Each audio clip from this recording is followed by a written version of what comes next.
Hello everyone, welcome to R&R, where bad media from the past needs a beating. And you know what film genre I think has really gone downhill? Animation. Because in the early days of CGI, there are a bunch of really bad ones that were pretty much tearing the envelope. And none can be better said than Dinosaur Island. Dinosaur Island, made by Wolf Tracer Studios, was done with the same horrible 2D, 3D CGI blend used in another infamous short they did a few years prior called Rapsitte Street Kids Believe in Santa. Sorry, nobody messes with my food and gets away with it. Come on, Smithy. Didn't your mommy teach you to share? No! In fact, this was largely considered the spiritual successor to Rapsitte Street Kids. And since it's gained a lot of internet infamy, obviously many of you know that it only aired once on the WB network on Christmas Day that year in 2002, and was somehow able to enlist top actors in the film industry. In fact, one of which also signed on to do this movie, Dinosaur Island. Now, don't get me wrong, hybrids of 2D and 3D CGI animation can look really good if done properly, such as 2D characters on top of 3D backdrops and vice versa. A prime example of this, and it's a pretty early example, would basically be The Prince of Egypt, where they would have traditionally drawn characters colored in digitally on top of computer-generated backdrops and special effects. Tangled does the exact opposite, where they have 3D characters on top of 2D backdrops. And by the way, both of these films actually had effort put into them, and if you haven't checked out Prince of Egypt or Tangled, it really is worth the price of admission alone. And then compare and contrast to Dinosaur Island.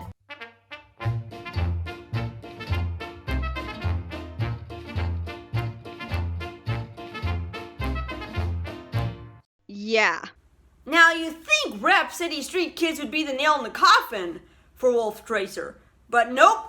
With the leftover money he had from that train wreck, he produced this. If you haven't noticed, the animation is just as horrendous, done in the exact same horrific style as Rapsitte Street Kids, which suggests that they likely used the exact same character model.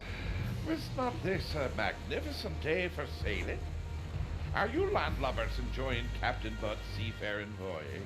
Anyway, you have a crew led by Captain Blood, or whoever his name is. Aye, Captain Butt. Wait, you're Captain who? Captain Butt. Captain Butt? Captain Butt. Captain Mud? Captain Butt. Your name is what? My name is Mud. Okay, whatever. Captain Tud? Captain Butt. Or Blood or whatever. The crew, of course, is an attractive adventurer called Blake, a girl named Troy. Who would name a girl Troy? And the goofy fisherman Clive. Me? I've been selling cars all year to have a few lousy days of fishing, and I'm not going home. Oh, I got one! And Clive sucks at fishing. In fact, he sucks so much that a fish pulls him into the water like it's a damn shark. And then somehow they get sucked into a vortex of some sort after a storm appears. But it's not just any island they wash up on, it's Jurassic Park. I mean, Dinosaur Island. Holy vacation, it's a dinosaur, Jesus Christ, what the fuck? Give that back! Jack? Hello? He's hitting our house. And speaking of Jurassic Park, the sound effects stolen from the dinosaurs are totally ripped off from Jurassic Park.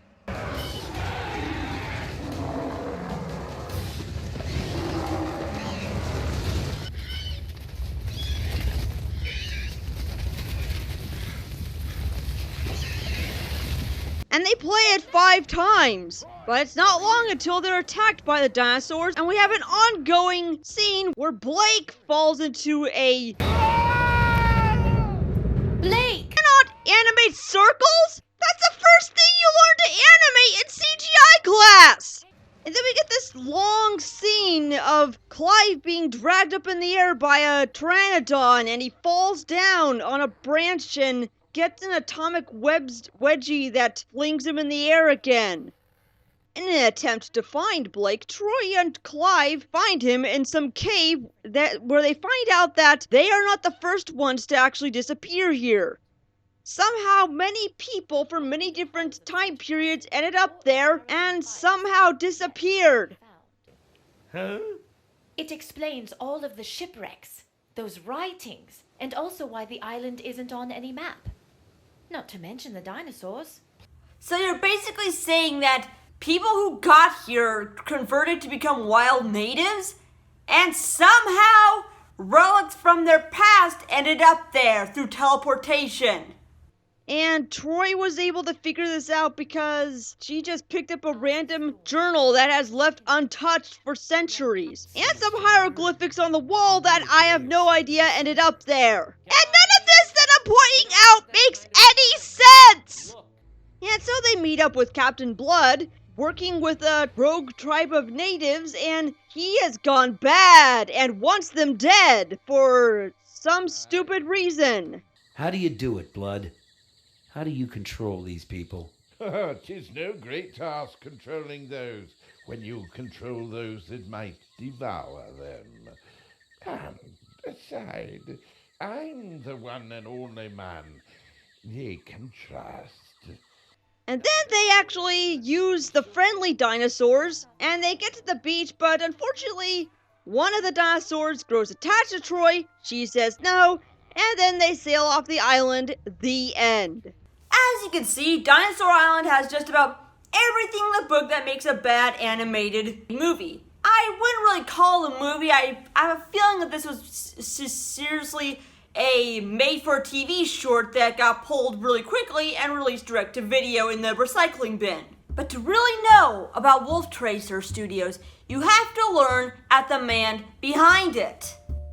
Now, what's more to this film is that the founder of Wolf Tracer was a man called Colin Slater, and he directed both films with likely homemade software. I mean, hell, his LinkedIn profile lists these as achievements, with Dinosaur Island ranked top 5 animated films of all time. Bullshit. Not much is known about him, but there was likely some shady contracts with big studios to get people like Mark Hamill in on the project. And that's why creating animation, quality animation, is pretty expensive and pretty hard. This is Marlyonama, signing off.